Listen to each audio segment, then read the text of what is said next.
Hey guys, BBI here. I want to stop and say thanks for tuning in and checking out whatever the video is about that's about ready to come up next. If you could take a minute and hit subscribe, I'd greatly appreciate it. And if you enjoy what you've seen here, make sure to hit the like button. We'd greatly appreciate your support. Anyhow guys, all that aside, let's get on with the show.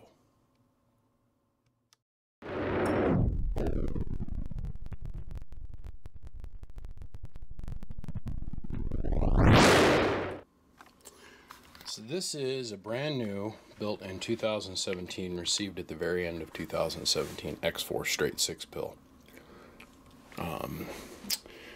There's been some pretty fundamental changes on the inside of one of these boxes. He's changed to different switch modules, and the primary thing is this high-low switch on a straight 6 pill.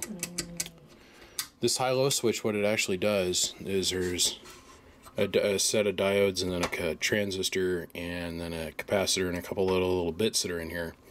And what he's doing is he's sampling the voltage, and then he's changing the reference voltage in the power supplies. So low, it's at about 10 volts, and high, it sits at about 15.5, but as soon as you key, it drops down to about 13, 14 volts. Which, I better be careful, because I don't want to make a unsubstantiated claim. Even though I've tested all of this, it doesn't count. And I keep stressing this to all the guys I work with and teach, show shit to. It doesn't count unless you show it on video. So, to claim that the Jackrabbit can only run at 2 miles an hour, and then don't back it up with any kind of data. Okay. Now we're metering off the inside, so we're going directly from an actual output transformer. So let's run around the lap here real quick. We're going to do a before and an after here. That's a 1,000 watt slug in peak, 1,000 watt in average, 5 watt slug in reverse. We're going to use the Connex 4400, 5 watt slug between the Connex 4400 and the xforce straight 6 pill. Now, the gentleman that owns this says that he's having problems, but he'll go and he'll talk on it for a little while, and his output is changing and going all over the place, and it starts clicking. Now, the thing that I need to get with the guy and discuss is this here. You see this little switch, this SSB switch? When people see this, they think, because it's labeled sideband, that this thing is sideband ready. There's no bias. This is a Class C amplifier, as we can all clearly see. These chokes go directly to ground. There's no positive voltage or amperage being applied to the input transformers to act as a throttle control for the bias circuitry. So I got to make sure he's not talking on this in sideband, because if he's talking on this on sideband, it's not long till this thing quits. So we're going to go ahead, we're going to run it on AM and AM only today. First we're going to start out on low, so let's go ahead and turn this on. Well, jumping a step here. This is a Connex with drive. Hello, 100 watts. Hello, about 30 bird. Pass through tune. Hello, pretty bad, half a watt. And that's because of the preamp circuit that's in here, all the extra induction length of the preamp. So we're going to go and we'll see if we can fix that. We'll add a little bit of capacitance here and get that delay down even better, which will I'd have better receive. The other thing I noticed is no matter what you do, the lights always show full output power.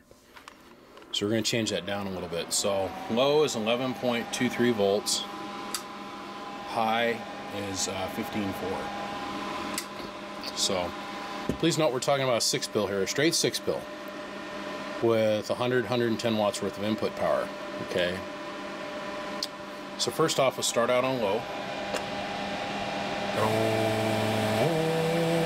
700 whole peak watts. Average power? A very anemic 250 watts. Here's our voltage from the inside of the amplifier underneath drive. Running at 11 volts. Technically low enough that it'll damage the components. Okay, so let's go ahead, we'll flip that up on high. So now we're going to go to 15.48. Okay, which is good. That's a good number if we can maintain it. So let's see what that did to our output power. Oh, about 1100 watts. You spend enough time looking at one of them meters, you start to figure out what past the 100 mark scale is. So if it goes over so far, you know it's about 1100 watts. When you lay it in the corner, it's about 1200. But that doesn't count for you guys on the video side of the street. So we're going to go ahead and we're going to jump this up to the 2000 watt mark. So full deflection for this is 2000 watts. 1000 watts is right there in the middle on the 50. Got to explain it in every video. All right.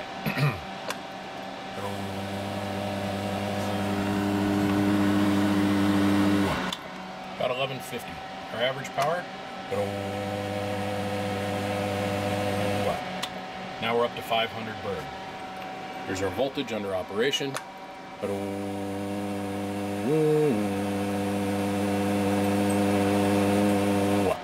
14.7, which is safe. Which is safe. Okay.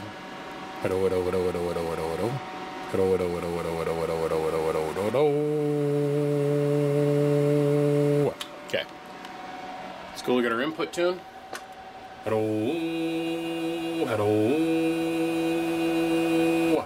It ain't too horribly bad.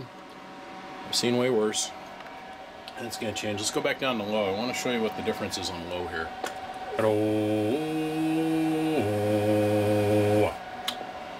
It's a full 1.5 watts worth of reflect just by changing the voltage.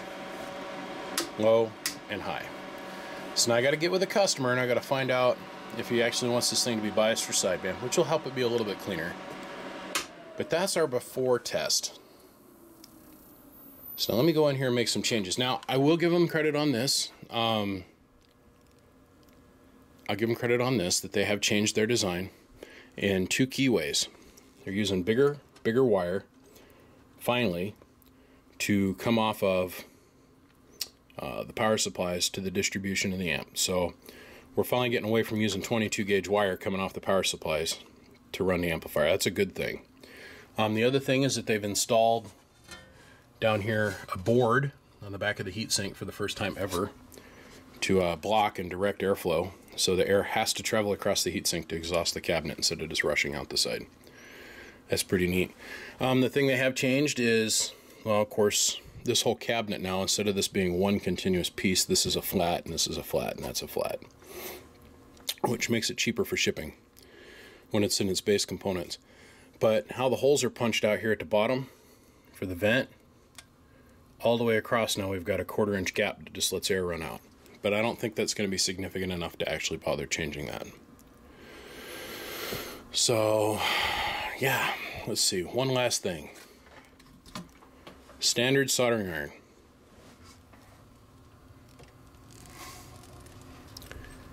Well, look at that. Finally went back to using all Teflon wire. Good, Teflon. Oh, not Teflon. Teflon. Cool. Teflon. Good. That's good. That's needed to happen. That'll make the amplifier be safe. Well, good. Then I don't have to completely rewrap the transformers and everything like I've had to do in the last couple. There are a few things that we are going to change. And you're going to see how that perfects the performance. We're not going to mess around with the voltage. I feel comfortable with how that's operating. But I think for the amount of drive we're putting into it, we should be getting a whole lot more power.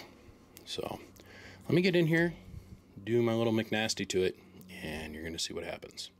Just give me a second. We'll be back.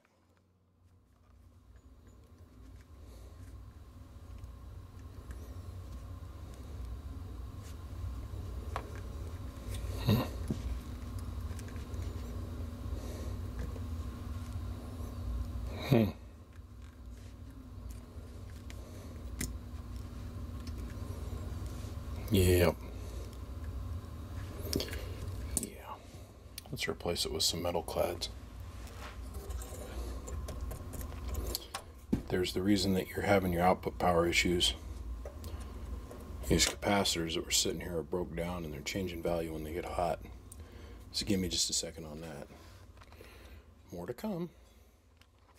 Okay, so we're basically done. So we completely redid the input tune, changed the way the coils are stacked, changed the output tune completely, did the power wire upgrade, changed out a couple pieces of wire that were Teflon, or not Teflon, and replaced them with Teflon. So, in all fairness, we got to do this again. Now, there was a couple other things that I did, but I'm going to show those to you in just a minute. In all fairness, we're going to test this again. So first, let's cover drive. So we're talking on our Connex. That's in 2X. Still putting about 100 watts of drive in it. Or 30 bird. Now watch the difference. We're on high. Now remember, we do a very anemic 1200 watts before, right?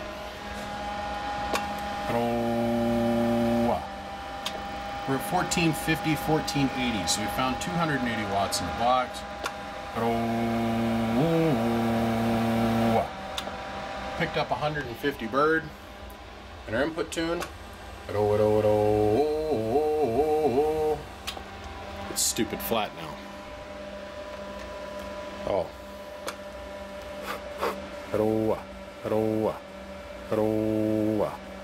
Fix the meters on the front so they weren't always reading full bore. Okay. Now, by us doing this, oh shit, I forgot to look at the voltage. I'm losing my mind over here.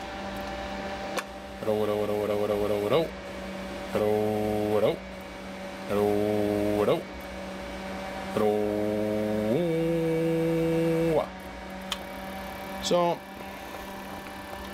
the end of the day. Oh, and I got rid of the disc capacitors. They went away, and I put metal clads in there because, you know, they've only worked for the last 30 years. Why not continue doing it into the future? Just saying.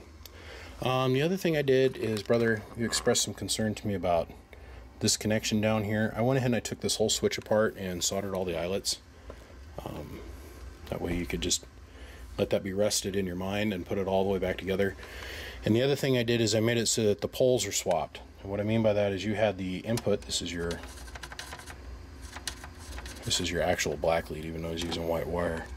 See, black, your hot lead per se. You had it coming in, and then you had your out leads going out on this side of the switch. So what I did is I cross-poled it. Okay, so that way we're using both sides of the switch. That way you get double redundancy.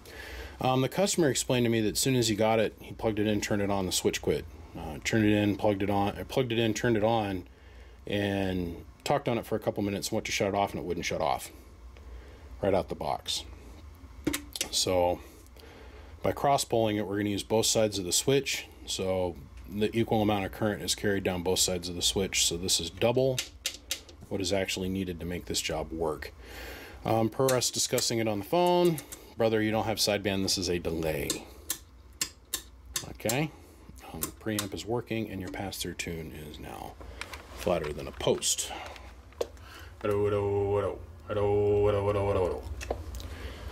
You'll probably notice a little bit of a receive change as it's going to increase because there's less of an impedance bump. And I had to go in and change this capacitor here. So, all fixed. Now, the last and the most important thing is you said that this thing was irritatingly loud. So I got out my 120 millimeter punch, not my 4-inch punch. The 120 millimeter punch, the same one that took the end of my finger off. And I changed the fan on the top. Now we discussed doing the fan in the back, but for us to do that, it would cost you a couple more hours of labor time because I'd have to completely disassemble the power supplies, take this out, and then I could do the one in the back. I want to show you something. Let me put the lid on. You're going to be impressed with this. Okay. Now, we removed this waffle stomp pattern. It's a great idea. The problem is that the hole size on the pattern causes so much air restriction that it causes the fans to have a really high-pitched sound to them. And my customer wanted to know if there's anything I'd do about it, and I said yes. We just remove the waffle stomp pattern that's in there, and we'll put one of these finer mesh grill guards on it. This actually allows more airflow, but the hole size is small enough that it cuts down on the blade noise. Okay? So, prepare for silent running.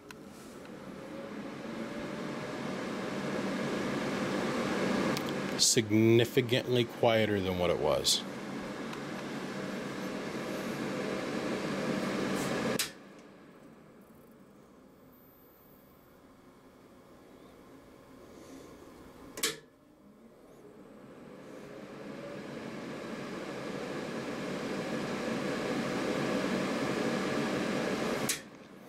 It changed the pitch of the fans, it changed the quantity of sound that was coming out of the holes, and it increased the volume of air moving through the cabinet. So, you said it was making a weird clicking noise after running it for a little bit. Let's run this for a little bit and let's see what happens. Just give me a second.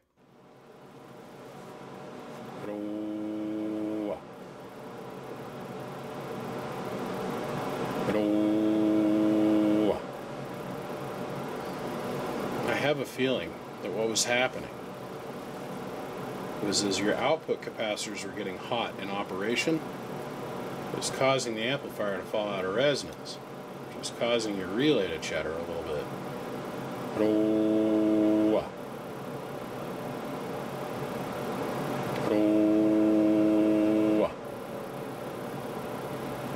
Now we're staying keyed this entire time, right?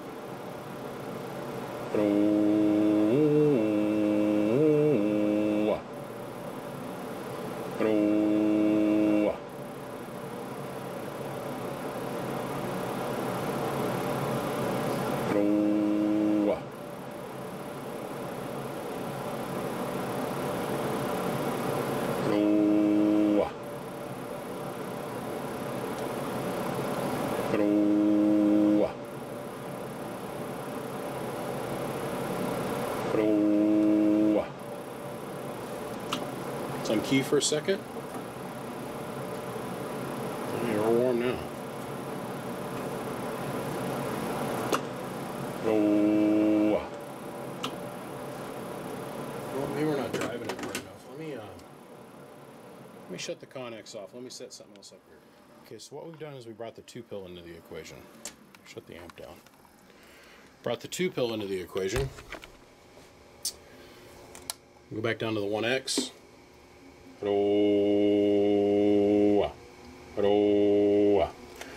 Put about 200 watts of drive in this thing. Go back up, or down to the 1X. Now we're going back up to the 2X. Let's turn the amp on. And I want to show you something. If I take the dead key too low, that's the clicking sound. Raise the dead key up to where it just latches up, which is a completely unrealistic low dead key. Look. Dead key and almost nothing. So bring the dead key up to where, well, we're keying about 50 watts. Let's go back down to 1X and see where we're at with dead carrier. Oh geez. So we're putting 5 watts in it.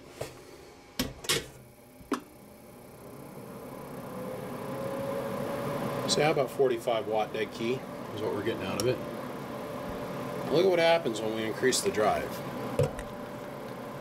Oh, went too far, went on to 5X. Oh, that's 1600, 17, 18, almost 1800. Oh,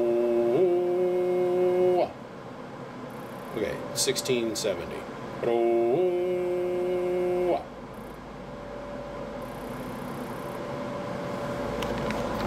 just going to sit here and key this for a few minutes. We're going to let everything get nice and warm on the inside of this. So we're on high. Sideband switches down, otherwise your delay. You're seeing 2 lights on the front.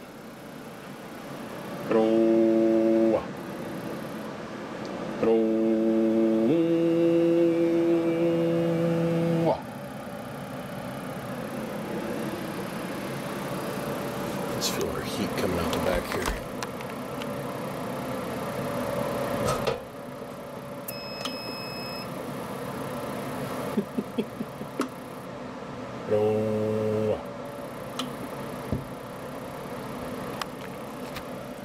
This thing went into overload protection.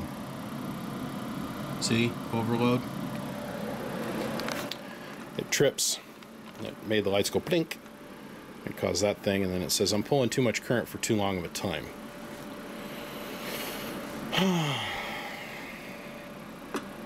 Hello. Hello. Hello, BVI. Hello, BVI. Hello, BVI. Hello, BVI. Hello, BVI. Hello, BVI. And remember, what we're trying to do is key it up, run it through its motions many, many times, and see if we can get it hot to where it presents a clicking issue. Hello, BVI. Hello, BVI. Now, I gotta be careful because this does only have PP100s in it. Yeah, we're up to probably 80, 90 degree air coming out of the back. Easy. Let's give it a second.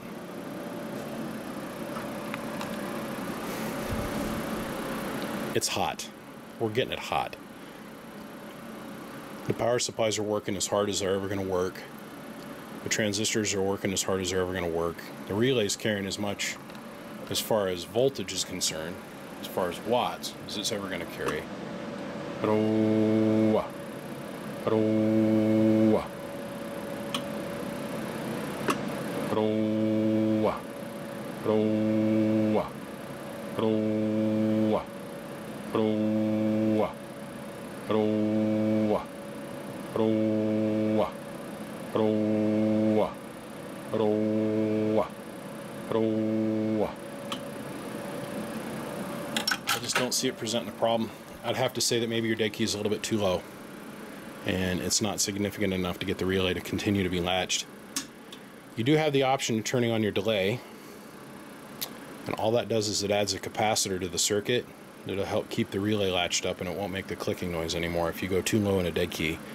But really what I just demonstrated to you is with 5 watts worth of drive is only 40 watts worth of carrier coming out the other end of the amp. So if your dead key is below 5 watts, you're going to start getting pretty choppy. You're going to lean yourself towards being on sideband. So I'm going to say this thing is done. We're going to put this in the done pile. The only thing I got to do now is I got to take the lid off and I got to secure the tuning tube for the output tuning portion of the amplifier, which is that tuning tube's a far upgrade as far as the KVA versus a little tiny disc capacitor going to ground. So, just saying. Okay, on that note, I'm going to call this thing done. Brother, I appreciate you sending this thing up to me and let me take a quick look at it. What I really appreciate the most is this. This thing was incredibly packaged well, and look at the notes. They're perfect. This is what it's doing. This is what I'm doing. Da da da da da. Okay, dead key with amp off, variable power smooth. Dozy does 3 watts to 50 watts. Okay, so you might want to try avoiding that 3 watt level and get that on up towards 5. After talking on amp for 15 minutes, start making a clicking noise. Okay. I had to install a new on-off switch. Amp swings to 1600 on my Dozy. You're going to see it swing a whole lot further now. I've watched some of your xforce repair videos. I'm very impressed. Brother, we're done. I think I covered everything on your bucket list. So I think you're going to be radically impressed to see how much more power this thing puts out. As in, like, on your Dozy meter is going to be in the corner. So, all right. On that note, I'm out of here. Gentlemen, my name is BBI, and without a shadow of a doubt, I am the biggest mud duck in Idaho. Come check me out on Facebook, Twitter, Snapchat, Instagram, and, of course, right here on YouTube. If this is the first time you've ever watched my channel and you're not already subscribed, take a second, click subscribe, help us out, and make sure to click the notification button, that little bell that sits next to subscribe. That way you can get notified every single time I do one of these amp porn videos. Okay, guys, I'm off to the next one. Appreciate y'all tuning in. I'll see ya. xforce 2017 late in the year model. Done and done. Oh. Forgot one thing. Oh, man. I'm getting so forgetful in my old age. I really am. Really am.